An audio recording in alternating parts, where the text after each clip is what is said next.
તૈયારી છે અને કેટલું કામ થઈ ગયું ને કેટલું કામ બાકી છે જણાવવાનું?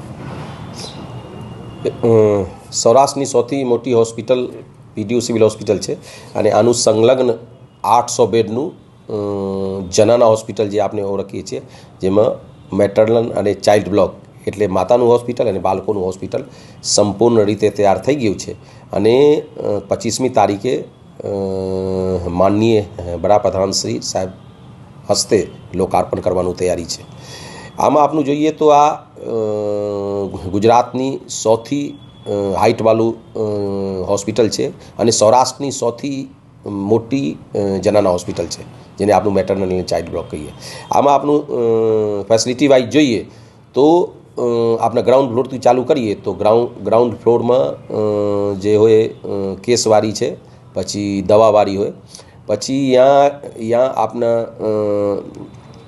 વેટિંગ એરિયા છે અને વેટિંગ એરિયાની સાથે સાથે 3 વિભાગ જે આપણું કહીએ તપાસ માટે, પેથોલોજી, માઇક્રોબાયોલોજી અને બાયોકેમિસ્ટ્રી 3 ડિપાર્ટમેન્ટ છે. પછી આ સાથે સાથે આપણા જે 2 વિભાગ જે સંપૂર્ણ રીતે 800 બેડનું છે, આમાં આપનું જે સગર્ભા માતાનું છે, સગર્ભા માતાનું જે હોસ્પિટલ છે, આમાં સુવિધાબાઈ જોઈએ તો ગ્રાઉન્ડ ફ્લોરમાં ઓપીડી, પછી જે સગર્ભા માતાઓ આવે આનું કાઉન્સેલિંગ માટે અને આનું સારવાર માટે એએનસી એન્ટીનેટલ ક્લિનિક છે. પછી નોર્મલ ડિલિવરી માટે બહુ સ્પેશિયલાઇઝ્ડ લેબર રૂમ છે અને આમાં પ્રાઇવેસી જળવાય આ માટે બહુ સાવચેતી રાખેલી છે.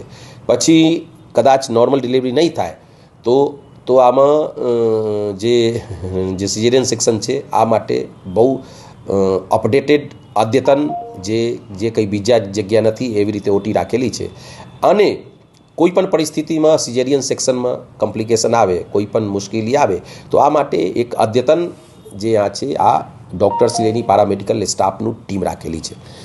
એટલે આનું કારણ એવી રીતે છે કે કોઈ પણ પરિસ્થિતિમાં જે સૌરાષ્ટ્રનું 11 જિલ્લો છે, આનું કોઈ પણ સગર્ભા માતાને કોઈ પણ પરિસ્થિતિમાં આપણા અહીંયાથી રાજકોટથી રેફરલ કરીને અમદાવાદ અથવા કંઈ બીજી જગ્યાએ નહીં મોકલવું. એટલે આ મોટો સાથે આપણે આગળ વધીએ છીએ. પછી જ્યાં સુધી બાળકોનું વિભાગની વાત છે, આમાં અમુક ઓપીડીની સાથે સાથે અમુક સ્પેશિયલ ક્લિનિક છે. આ સ્પેશિયલ ક્લિનિક હું 1-2 ક્લિનિકની વાત કરું તો આ એક મિલ્ક બેંક આપણું બનાવેલી છે. જે મિલ્ક બેંક ગુજરાતમાં એક પણ કોઈ સિવિલ હોસ્પિટલમાં નથી.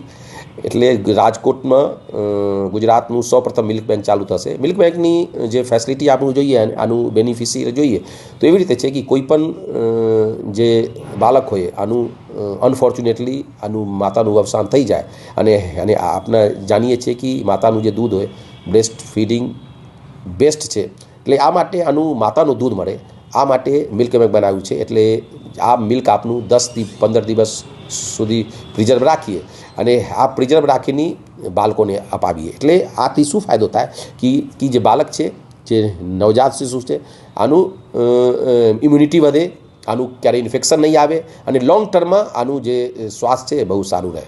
આ સાથે સાથે આપનું જે સ્પેશિયલ બાળક હોય, જેનું આપણું કહીએ દિવ્યાંગ બાળક, આપણા માટે જે ઈશ્વર છે આનું દિવ્યાંગ બનાવ્યું છે, સ્પેશિયલ બનાવ્યું છે. આ 6 વર્ષથી ઓછા જે બાળક હોય આનું આપણા આખા સૌરાષ્ટ્રથી અહીંયા લાવવાનું તૈયારી છે. અને આમાં જે સ્પેશિયલ જે કદાચ આમાં કંઈ મૂક હોય, કંઈ બધિર હોય અથવા કંઈ માનસિક સ્થિતિ કંઈ હોય તો આ માટે DEIC સેન્ટર છે. આ DEIC સેન્ટરમાં special doctors, special paramedical staff અને સ્પેશિયલ ટીમ રાખેલી છે. 2 દિવસ પહેલાં અહીંયા ચિત્રનગરી પ્રોજેક્ટથી આમાં એક ચિત્ર બહુ સરસ મજાનું ચિત્ર દોરાયું છે. અને આનું કારણ એવી રીતે છે કે જે સ્પેશિયલ બાળક આવે, જે દિવ્યાંગ બાળક આવે, આનું સારવાર તો થાય જ, પણ આ સાથે સાથે આનું મન રમે, આનું દિલ રમે તો સારવારમાં આનું સુવિધા થાય. એટલે આપણે બધું કર્યું છે. આ સાથે સાથે અહીંયા જે છે સ્પેશિયલ નવજાત બાળકો માટે અને જે થોડું મોટું થઈ જાય બાળક આ માટે પણ આઈસીયુની વ્યવસ્થા છે, જેને કહીએ SNCU અને PICU છે. આ બહુ અપડેટેડ અને વેન્ટિલેટર સાથે બહુ અદ્યતન છે, જે એક પણ હોસ્પિટલમાં સુવિધા નથી. એટલે ટૂંકમાં આપનું કહી શકીએ કે આ જે 800 બેડનું જે હોસ્પિટલ છે આ સિવિલ હોસ્પિટલ છે, પણ આમાં કોર્પોરેટ હોસ્પિટલ જેવી સુવિધા મળશે અને કોઈ પણ પરિસ્થિતિમાં આપના કોઈ પણ માતા અને કોઈ પણ બાળકને ત્યાંથી સૌરાષ્ટ્રથી અને રાજકોટથી બીજી જગ્યાએ કંઈ રેફર કરવા નહીં પડે. ડૉક્ટરો કેવા અનુભવ હશે?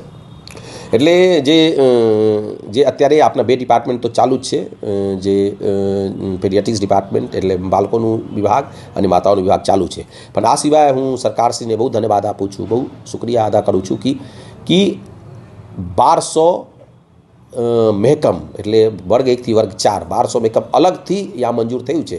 અને આ જે પહેલાંથી ડિપાર્ટમેન્ટ તો ચાલુ છે, પણ આ સાથે સાથે એટલા મેન પાવર यहाँ કાર્ય કરશે. એટલે આનું એવી રીતે થશે કે કોઈ પણ પરિસ્થિતિમાં વર્ગ 1 ની વર્ગ 4 यहाँ ક્યારે અછત થાય નહીં. આપણે 2 દિવસ પહેલાં જે સિનિયર રેસિડેન્ટ છે આનું પણ એપોઇન્ટમેન્ટ આપ્યું છે. એટલે એક ટૂંકમાં આપણે કહી શકીએ કે જેવી રીતે કોર્પોરેટ હોસ્પિટલ ચાલે છે, એવી રીતે પ્રાઇવેટ હોસ્પિટલ ચાલે છે, એવી રીતે આ સિવિલ હોસ્પિટલ જનાના હોસ્પિટલની અંતર્ગત કામ કરશે.